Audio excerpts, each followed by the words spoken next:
Hi, and welcome to Enchantment of Eternity's review of Past Tense, which are episodes 11 and 12 of Season 3 of Star Trek Deep Space Nine. This video is a part of a series of videos where I review episodes of Star Trek as determined by my user polls. The episode to win my latest poll is the two-part Deep Space Nine episode, Past Tense. So Past Tense are the episodes where, while the Defiant is visiting Earth, Sisko, Bashir, and Dax accidentally get transported back in time to the year 2024, where Sisko and Bashir are mistaken for homeless and shuffled off into sanctuary districts, which are essentially prisons where homeless people are forced into. However, they are there just before groundbreaking riots that changed the course of history, known as the Bell Riots, named after the historical figure Gabriel Bell. However, when Bell gets killed while trying to protect Sisko and Bashir, Sisko must assume his identity in order to restore the timeline. So this episode has been on my top 10 list of favorite episodes of Deep Space Nine, and then removed from that list in the newest version and made an honorable mention. But regardless, this is definitely one of my favorite episodes of Deep Space Nine. It's quite a unique episode, as it is one of only 3 episodes of Deep Space Nine that doesn't actually feature Deep Space Nine and takes place entirely off station, the other 2 episodes being Paradise Lost and Children of Time. And thus, it is more hyper-focused on the characters than most episodes tend to be. More specifically, we focus mainly on Sisko and Bashir, which is a combination we rarely get in the series, and both of their characters are really put to the test in these episodes. But more to the point, this is a time travel episode, which tend to be very popular. However, personally, I think time travel stories can be hit or miss, as there are several popular time travel episodes in Trek that I don't really care for, such as Tomorrow is Yesterday, Time's Arrow, Time's Orphan, Future's End, and Relativity. I don't think they use the method of time travel very well. However, on the other hand, some of my favorite installments of Trek use time travel brilliantly, such as City on the Edge of Forever, The Voyage Home, Yesterday's Enterprise, Tapestry, All Good Things, Visionary, and Year of Hell. So in other words, just because it uses time travel doesn't automatically mean it will be good. In fact, I have an interesting relationship with Past Tense, as I love the episode for the social commentary it makes and the powerful character stories it tells. But admittedly, I believe this uses some of the worst time travel logic I've ever seen.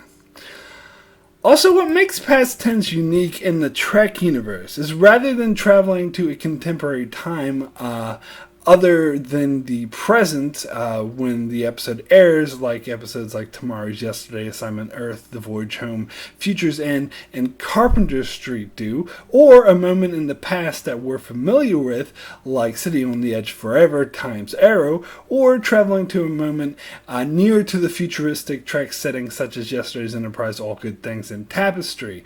In Past Tense, they travel to a time set in the near future of the contemporary time that the episode aired. The only other instance Trek came close to doing this was the film First Contact, but even that is set over a century from its release date, whereas Past Tense was set 30 years in the future from when the episode was created, as the episode was written and filmed in 1994 and was set in 2024. So what's interesting to think of now is, as of the making of this video, it is 2018, meaning the episode was made 24 years ago, and it takes place 6 years from now. So the setting is actually closer than the release date. And so it's interesting looking at how well it did at predicting the future, and how well this futuristic setting matches up to our reality. Kind of like watching Back to the Future Part 2 nowadays. And I dare say Past Tense actually did a better job at predicting the future. Generally speaking, where most pieces of science fiction set in the early 21st century falter is with the advent of the internet. This is something a lot of science fiction did not see coming, and instead it focuses on technology that actually didn't see that much advancement, such as like robotics, space exploration, and stuff like flying cars. In fact, when watching past tense, you actually have to keep reminding yourself that this was made in the mid-90s, as the future it predicts so resembles our present, you can forget that many of the depictions seen in this episode were predictions that could have been wrong, but actually ended up being pretty accurate. So in 1994, the internet did exist, which did give the writers an advantage over those science fiction pieces from the 80s, 70s, or earlier, who couldn't have perceived how widespread the internet would become. But what you have to remember is in the mid-90s, the internet was at its bare bone beginnings. It was an ultra slow dial-up version where you had to disconnect your phone and plug in this thing that made all these noises like and it took forever to do anything, and it only used the most rudimentary functions, and it wasn't commonly available. For example, I didn't have the internet in my home until 1999, and then 1994 I remember using it at school, where it was this new weird thing. So in past tense, they referred to it as the interface or the net, where they could have just stuck with internet, but it correctly predicts that it would be involved in all aspects of life and would serve as the main function for government services, and that it would replace television as the primary source of entertainment and news, which it is on track to do. Also, the sanctuary district workers who uses it to input fingerprints, and it gives him the option of using it for retinal scans. And while uses like this aren't that common as of yet, it most certainly is in the realm of possibility. Also, what's worth noting is when the sanctuary workers use it, it plays him an ad that he has to ignore, which is also very on track. Also, in this episode, we see them use the internet for face-to-face visual calls. And again, watching this episode now, where things like Skype have become so commonplace, it's easy to forget that at the time this episode was made, this was seen as something futuristic and not deemed possible that you could use this slow-ass internet thing that goes and it's barely capable of like pixelated connections to actually have a flawless real-time face-to-face conversation with anyone around the world. So this episode is actually visionary in that sense. Also, the way this technology becomes so commonplace, it integrates its way into common language, such as when Vin tells Cisco, "Check your email, pal, you're a loser too." Now, even though the phrase "check your email" isn't necessarily commonplace, if someone were to say that to me, it wouldn't appear out of place, whereas in 1994 it most certainly would. In fact, I remember when I first saw these episodes, that stood out as a weird futuristic thing to say. Email? What, like anyone would say email. I mean, I've heard of email, but it wasn't very common. It was this weird obscure thing that I heard of, so to hear it used so casually felt out of place. So it is yet another example of aspects of this episode that seem more natural watching it now than it did when it aired. However, such is the case with any science fiction trying to predict the future, it does get some things wrong as well, such as it still views the internet in terms of TV, as it still refers to channels such as channel 90 or channel 119, which isn't how the internet works. And the interface screens at the Sanctuary District look more like TV screens than they do computer screens. And if you look at the images used for the interface, they're very simplistic, old-fashioned. It looks like 90s internet, modem. Kind of slow stuff that would look very dated by today's standards. Also, it's TV-like fashion to have access to public broadcast being restricted, as is the case with the interface here, where Webb and the others want to go onto the interface to tell their stories, but they have their access restricted. However, this unfortunately is looking to be more like a reality as the government is trying to restrict free access to the internet more and more. And in this case, they are specifically using government run interfaces, so it makes a bit of sense they would have some safeguards on them that would allow the government to restrict access. But the fact they need a Chris Brenner's network in order to broadcast their messages is very TV-like, where any old person poster can post whatever they want on the internet, and post whatever videos they want on YouTube. Hello, how's it going? So Brenner might come in handy with spreading these videos and making sure they get widespread public attention, but I dare say such videos coming from within a place that's in the middle of a riot where hostage takings would become viral on their own without his help. But then again, the government would try to restrict them, so maybe this does make a bit of sense. However, this leads to another thing this episode fails to predict, and that is widespread use of smartphones. And as a comedian once put it, it's actually odd we refer to them as phones, as what they actually are tiny personalized computers capable of doing any number of things. This comedian said calling it a phone is like calling your car a cup holder, because a phone is just one app out of many of these personalized computers have. So they may not have had, to use government interfaces. After all, they could have simply used someone's smartphone to get their messages out. Now, granted, most of this episode is about the homeless and unemployed who would not have easy access to smartphones, but I find it hard to believe that no one in the Sanctuary District had a smartphone, unless they were specifically banned in Sanctuary District. Would make some sense, but it's never mentioned in the episode. And even then, once they took over the government facility, the workers there should have smartphones that the hostage takers could confiscate.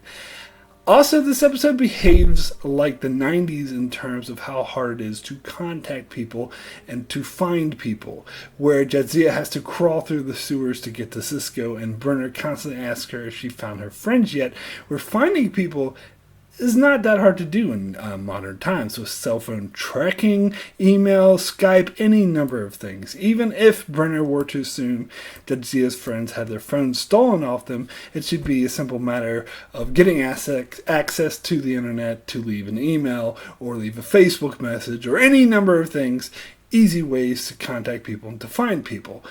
Also, speaking of phones, if you have a look at the phone that the hostage negotiator uses to call the governor, that thing is freaking huge and is definitely a 90s style mobile phone. Nobody in 2018 would be caught dead using a phone that big. And perhaps the thing they were most off about was the wardrobe, as the sense of fashion as seen at the party Brenner takes Jadzia to looks absurd. I mean, she has like a feather in her hair, and the uniforms the Sanctuary District security uses look a bit out of place as well, as there's some weird logo seen around that's like really bizarre. But then again, fashion is always really a really hard thing to predict. But let me get more into what else this episode predicted correctly, and that is social trends that demonize the poor.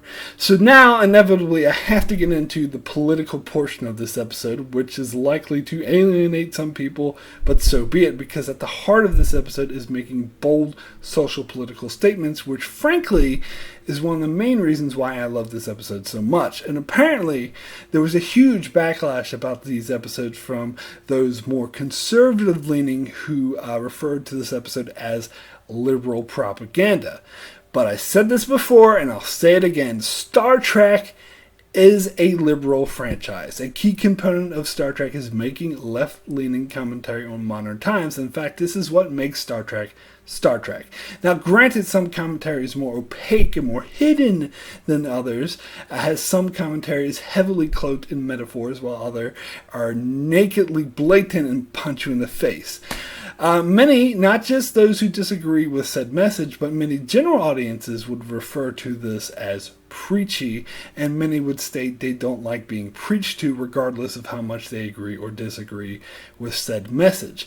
However, me personally, I tend to love episodes that are quote-unquote preachy because it leaves no room for misinterpretation or for those to cover their eyes and pretend that track isn't being obliquely liberal, which it is. It is an obliquely liberal show.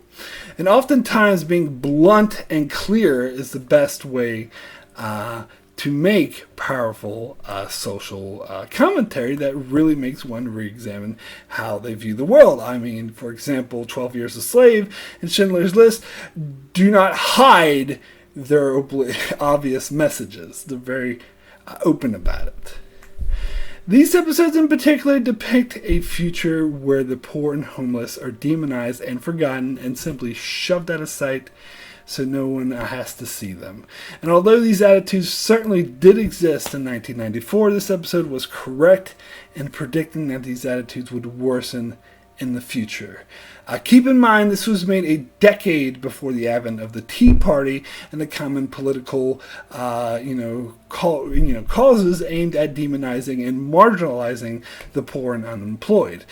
When I think of Fox News reports that refer to a nation of takers, where they have this graphic of a hand bursting through a map of the United States reaching out for a handout, I can't help but think of how correct these attitudes for this episode was for how the attitudes for the poor and homeless would be. More to the point, we see people like Webb who are just average, everyday people who come under hard times due to no fault of their own, but find themselves unemployed and unable to care for their family, and yet they are dismissed by society at large as lazy takers looking for handouts.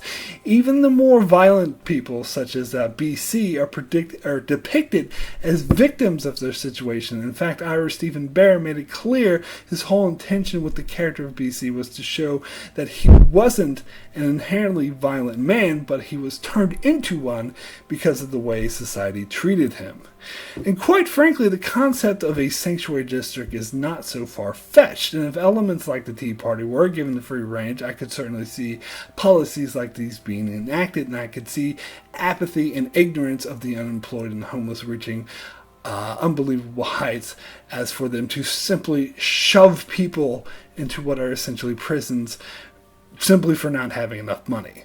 Therefore, removing the elements of the homeless from public view to make it appear like everything's just peachy, and so people don't have to look at what's happening to those people, so they can ignore it easier.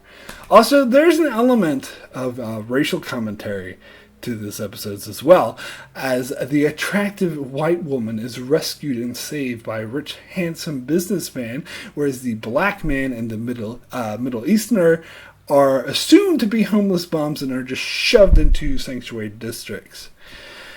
So we get some great dialogue that explored how this scenario is likely if we as a society don't improve our attitudes towards those who are more disadvantaged. How Cisco has some great conversations with Bashir, who is naive to the ways of the 21st century and ignorant of Earth's past.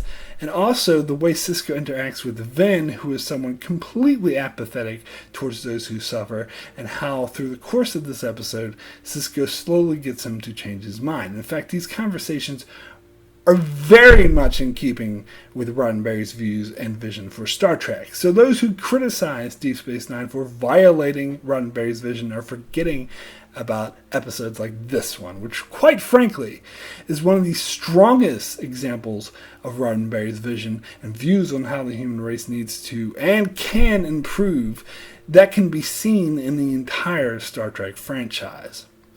The one line from this episode that really stuck with me, though, didn't come from Cisco, but from BC, where he says, "Jobs? You people want jobs? When are you going to get it? There are no jobs." This was, in fact, a line that kept repeating through my head when I was having my own personal difficulties finding employment, as it did appear like there weren't any jobs. However, I did find Sisko's response, "They'll find jobs, they'll have to be a little simplistic and kind of not understanding the larger social issues and reforms necessary to address the underlying social issues behind massive unemployment. But I think Sisko's line of thinking is it needs to start somewhere, and that's fair enough. However, these episodes are more than just social commentary, as driving it is a very thrilling and suspenseful story, one of the best examples in all of Star Trek, where Bashir and Sisko find themselves trapped in a nearly impossible situation, stuck in the past, thrown into what is essentially a prison, and to boot they find out that history has been altered and they are forced to play a pivotal role in a historical event in order to protect the timeline. It was a very thrilling storyline that was executed extremely well. But more than just a suspenseful story, one of the strongest elements of these episodes were the character stories. First off, as I mentioned, we get some great interactions between Sisko and Bashir, which is something we hadn't really seen on the show before, and not since, for that matter. In fact, Alexander Siddig thinks very highly of these episodes and refers to it as the first time Bashir's character became fully developed and dynamic and wasn't just a cliche young naive Starfleet officer anymore. And that he and Sisko pretty much bonded in this episode. Not just that, but Avery Brooks did have moments to shine with his interactions with BC and with Vin. They're all truly golden, some of those best moments in the entire series. As he had to deal with the apathy that they felt in the 21st century, but coming from a 24th century perspective. But what really made these episodes outstanding is the supporting cast of characters, because all too often in Trek, particularly in Voyager, the supporting cast of characters can be rather bland and uninteresting and simply there to service the plot. However, here we get a rich blend of well-acting supporting characters that add a lot to the story. Chief among them is the character of BC, who could have very easily come off as a stereotypical villain, thug, bully type, but instead was very charismatic and fascinating to watch. As I said, his interactions with Sisko and the others were golden. And then there was Vin, who was played by veteran actor Dick Miller, whom I recognize from the 2 Gremlins films. He does an amazing job as the broken down, apathetic guard who slowly changes his point of view. And then there's Webb, the everyman who's just trying to do what's best for his family. And then there's Lee, the sympathetic social worker who's been beaten down by the monotony of bureaucracy and overwhelmed by a system she can do little to change. All of these elements add so much flavor to the story and really enhance the episode and give them a sense of realism. However, the year 2024 isn't the only year we visit in these episodes, as Kira and O'Brien travel to several different time periods in San Francisco's past while searching for Sisko and the others. We see 2 particular visits play out on screen, a trip to 1930 and a trip to 1967.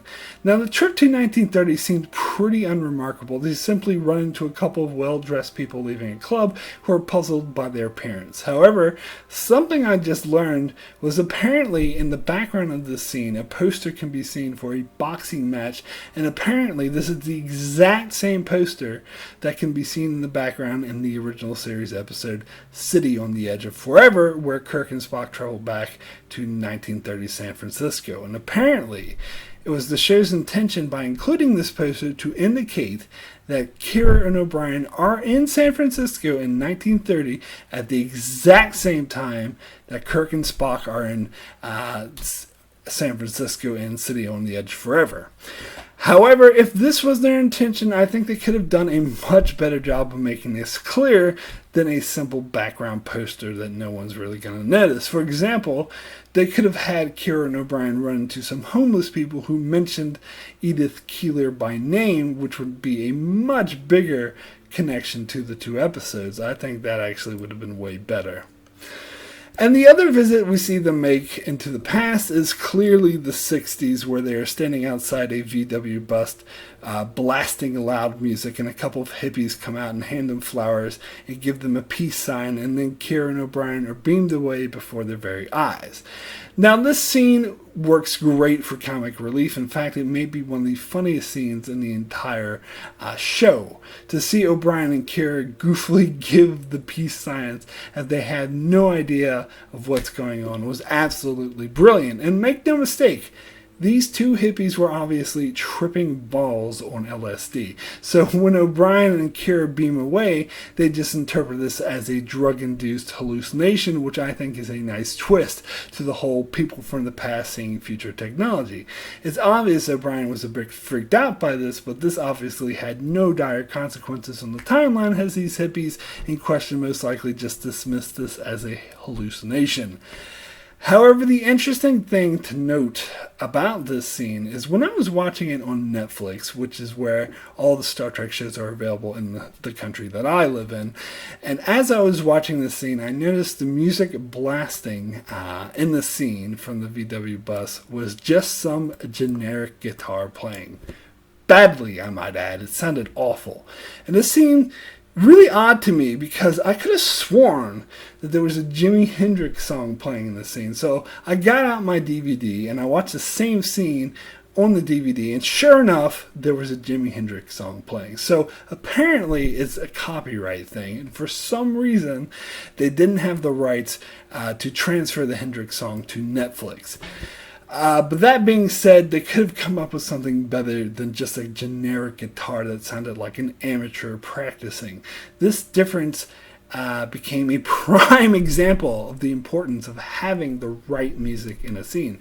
As watching both versions back to back, you can clearly see that the scene with the Hendrix song is much better. It's more believable, it's funnier, whereas the crappy guitar music really throws you off. So now, let me get into some of the flaws in these episodes, and chief among them is what I was mentioning earlier about these episodes having some of the worst time travel logic I've ever seen. So, Sisko, Bashir, and Dax get transported in the past, and in the present, Kira, O'Brien, and Odo look for them, and we switch back and forth between these scenes. And after we get the scene where Gabriel Bell is killed, in the present time storyline is changed to where Starfleet doesn't exist.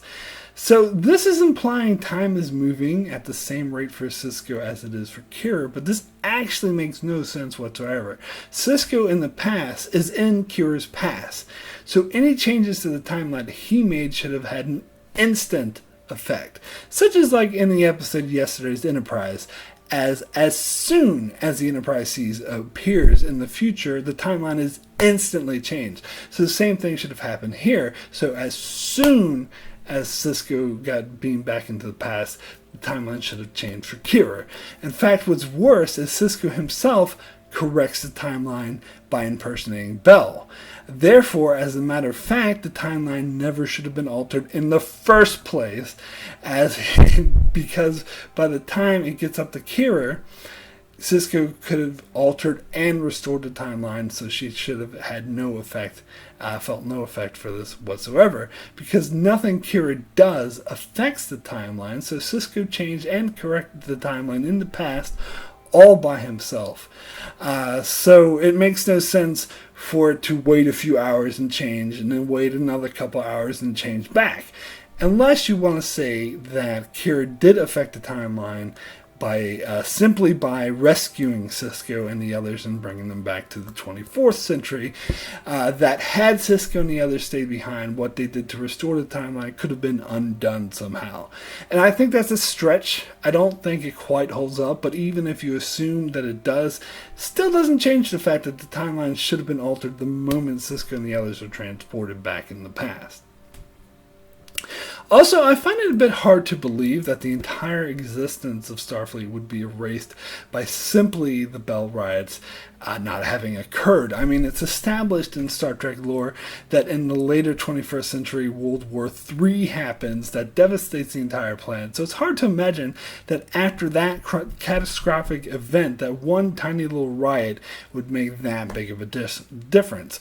Also, in a scene, O'Brien talks about having visited the later 21st century and being able to tell changes took place before that because, quote, Earth had its rough patches, but never that rough. Really?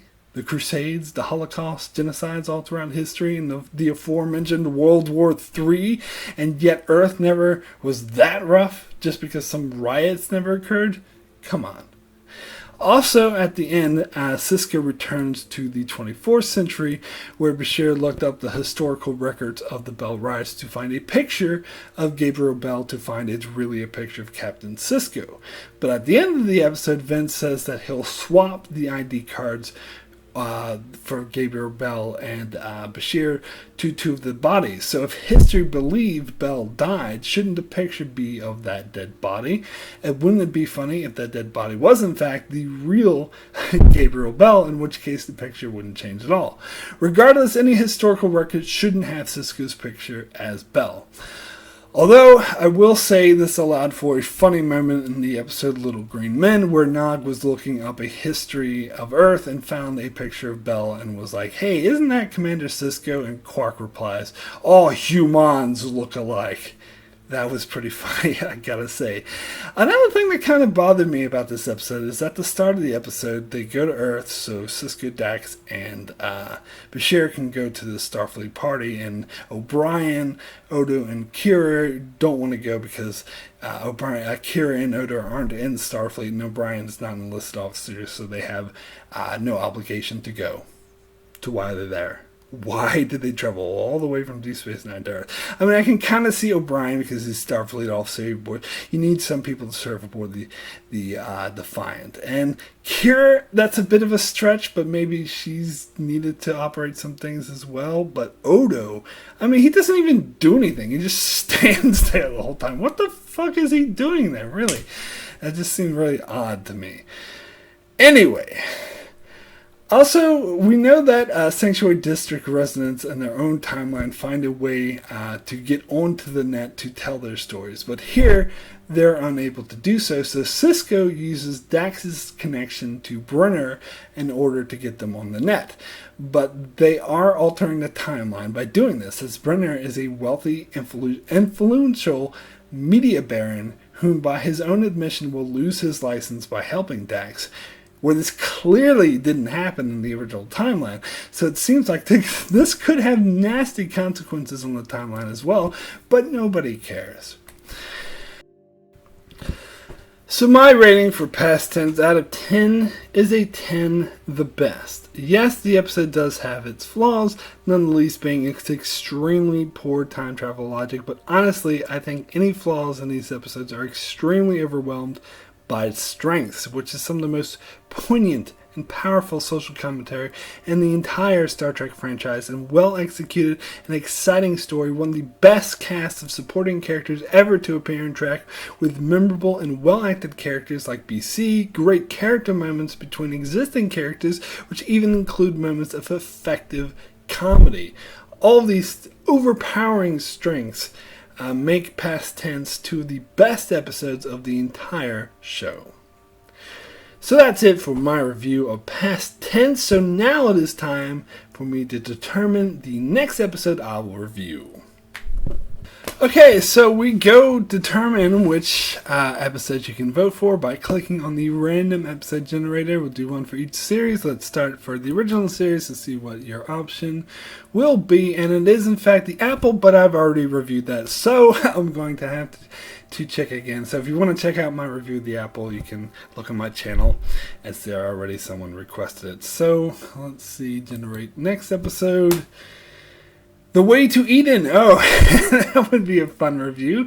As I mentioned before, that is one of the worst episodes of Star Trek. I think everyone agrees with me on this one. So if you want me to trash an episode, you can vote for The Way to Eden. Okay, so let's go to Next Generation for Next Generation option. And that is Aquiel. So this is like a murder mystery with LaForge. I used to love this episode. Looking back on it now, I can see that it's not that good. But most people think this episode sucks, where I still have a warm place for it in my heart. So if you want to hear my thoughts on Akuel, you can vote for that one. DS9 option is Once More Into the Breach. This episode's fine, I guess. I don't know, it's fine. It's with Core, 7th season episode where Core goes on a mission with the other clans. So it's like a clan episode on the clan ships, and they go to attack the Dominion. Yeah, it's fine. Okay, so the Voyager choice. Voyager. Ashes to Ashes. Oh, this episode's so mediocre. I talked about this in my Voyager review a bit. This episode could have been good, but they kind of fucked it up by bringing this character out of nowhere. But anyway, you want me more detailed review to get into more details about why this episode's so mediocre? You vote for Ashes to Ashes. So, Enterprise, we do the old-fashioned way, good old number generator. Season 4. Okay, that's a good start. Okay, so Season 4... Episode 6, I believe that is... Hold on, I think that's the augments, which I've already done. But I'll just double check to make sure. Enterprise. Episode 6. It is the augments. I already did that. Okay, so we're starting again. New season. Here we go. Season 3.